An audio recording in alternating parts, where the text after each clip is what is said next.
Howdy, folks, and welcome to Moose Podcast 193. Top of the week to you.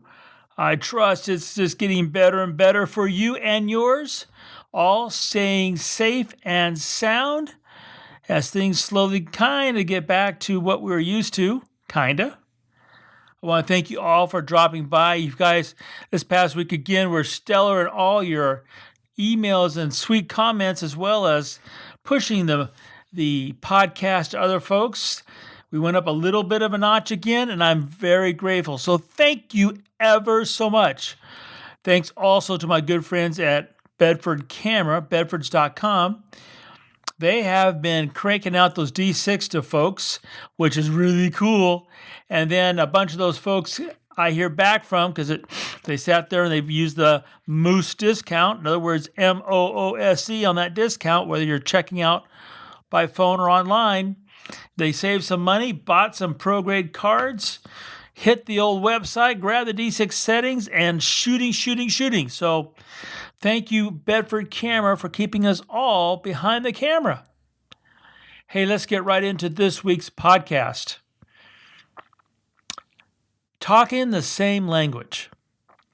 Now, talking the same language. You might be thinking I'm going to talk f-stops or shutter speed or light, which, of course, right, you could go into that. But no, I'm not going to talk about that. You might be thinking I'm talking about the same, cultures or wildlife photography, talking to wildlife photographers or so on and so. No, not talking about that either.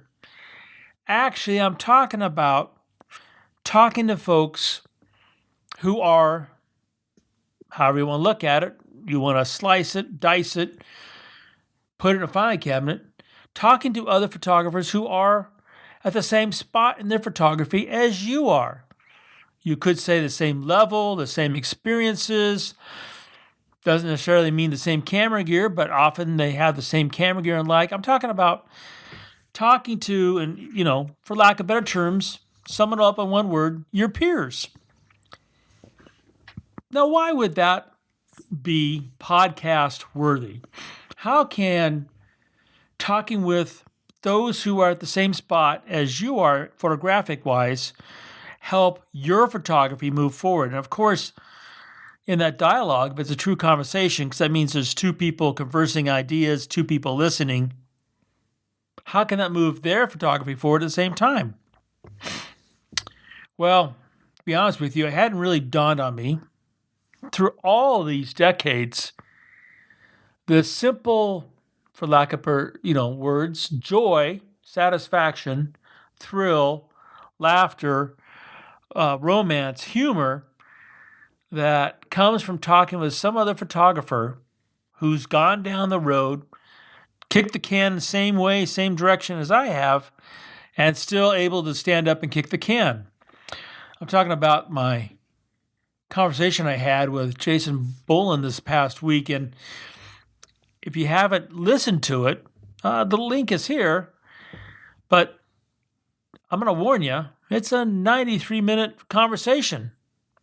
Yeah, 93 minutes. Now, here's the part that got me really thinking. So Jason and I have never met face-to-face and hadn't even shared an email. We became, I guess you could say, really good friends via Instagram, which the one thing I'm going to always be grateful for being on Instagram for is, getting to know and be friends with Jason.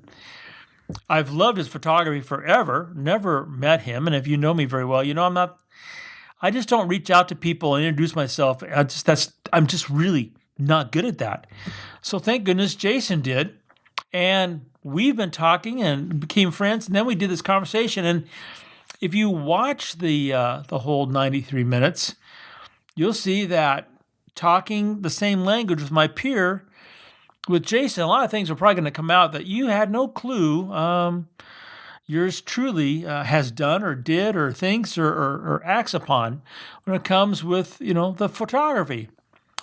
And it got me thinking, I have a really good dear set of friends, Auntie and Harry and some of the other Chuck and stuff. And they're all really good photographers, and they're all, just kind of like Jason and myself, we're both Nikon ambassadors, been in the business a long time. Those three good friends have been shooting together for a long time. They have the same really strong skill base. They have the same passion.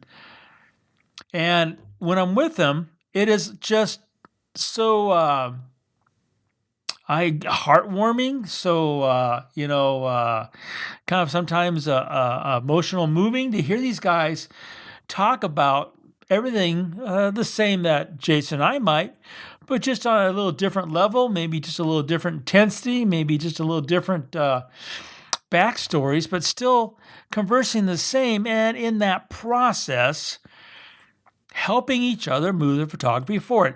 Be it from, we're all photographing the same subject and, giving them ideas from behind the camera, to dealing with the camera itself, to workflow, to printing. They're all, since they're in the same basic place in their photography, and they're very comfortable with their photography because they're good, really good photographers with some really great images. They sit there and they talk to each other by text and email and by phone, helping each other out. And a couple of those folks, I've always got a kick out of the fact that the night prior to heading out on a trip, they get on the phone, they talk together about packing. So, I mean, they know each other so well, they talk about, what to take. And I'm not talking about just, what lens, what accessories, but also, do you need a jacket? What kind of shoes? Talking with, your peers, you talk the same language. And there's no way you can't move your photography forward if you're, talking with people to talk the same language. They're going to say words that's going to all of a sudden make your mind, start to turn. They're going to say words that are, and phrases that are going to give you definitely photographic ideas. A lot of times, and I know for my fact, I hit a roadblock, and the answer is so obvious, but I'm so wound up in what I'm doing, and I've kind of got myself set in this one path that I'm chugging along, and then I hit the wall. And it's like, well, why is there a wall? It's, blah, blah, blah. And then it's not till I talk with a peer who talks the same language, and they go, well, you do everything right, but what if you just, did this or did that? And it's like, oh, that was so obvious. Why didn't I think of that myself? You might have been there. You might have even said that phrase. You might have even had that conversation with that peer and had the same experience. And then also it's like, why didn't I talk to you before and save myself all this grief? So that talking the same language, yeah, we could sit there and talk about photography and the actual photograph and talking to others through our photograph. But before we get to that photograph, we have to be comfortable in our own skin.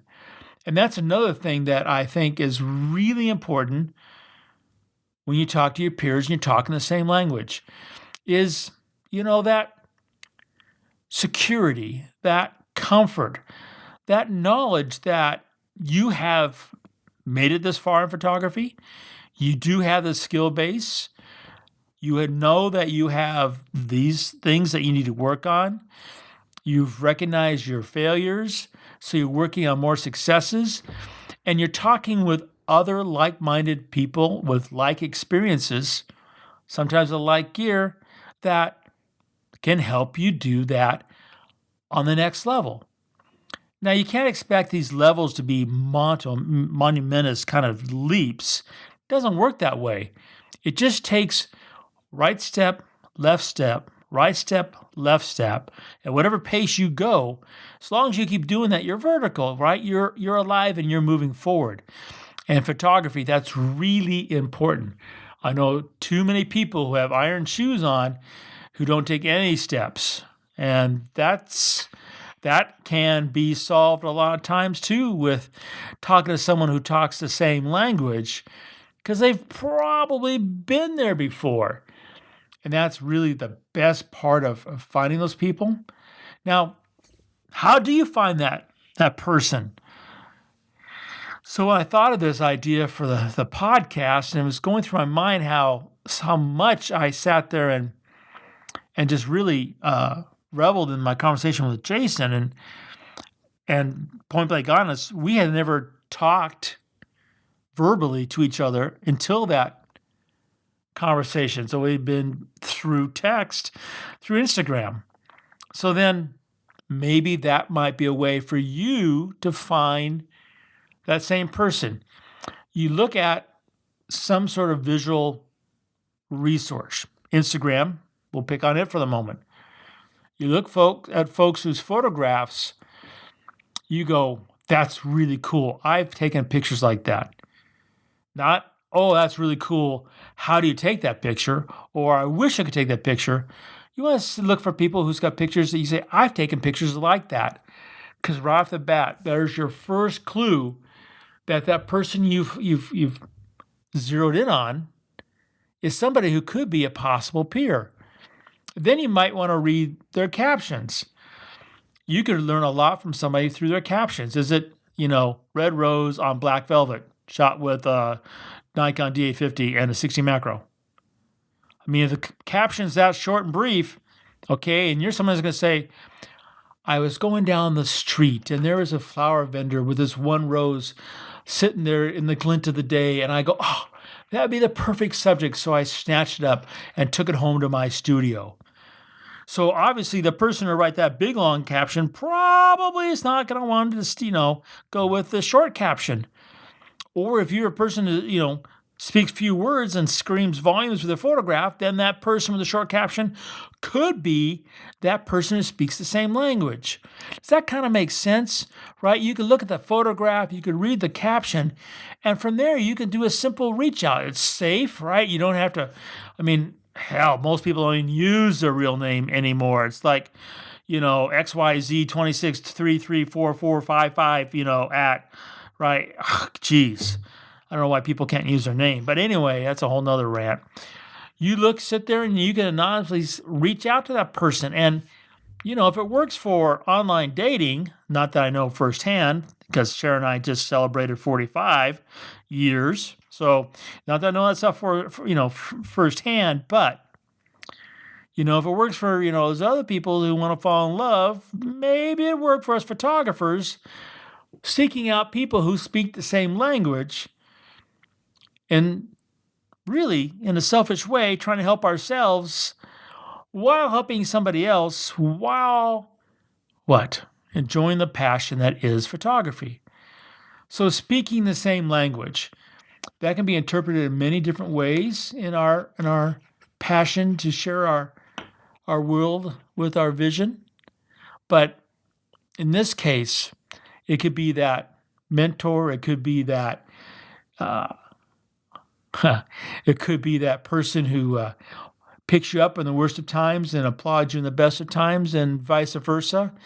It's a lot of things that could help perhaps not directly fill a pixel with light, but really darn close. So if you don't have that peer who speaks literally the same language, seek them out. After my conversation with Jason, which I hope you go listen to, it's got me really thinking that perhaps even I should get a little bit out of my own cave and talk to some more people more often, because it might just help not just me, but them at the same time, especially with the way the world is unfolding. Just keep it in mind. Talking the same language. I hope you folks are out there shooting the birds here in Montana. The first wave of nesting seems to have finished. Second wave, oh God, the second wave, pretty intense, more intense than the first. So I hope if you're into wildlife, you're photographing those nesting birds, taking great care, but having great joy at it. Supposed to have the fawns dropping this week. We saw first 2. Looking forward for that. And of course, we've got the summer storm starting to build up. So all that are great photographic possibilities and so much more. Grab that camera, go out there and shoot. And remember, every time you go click, make it your story.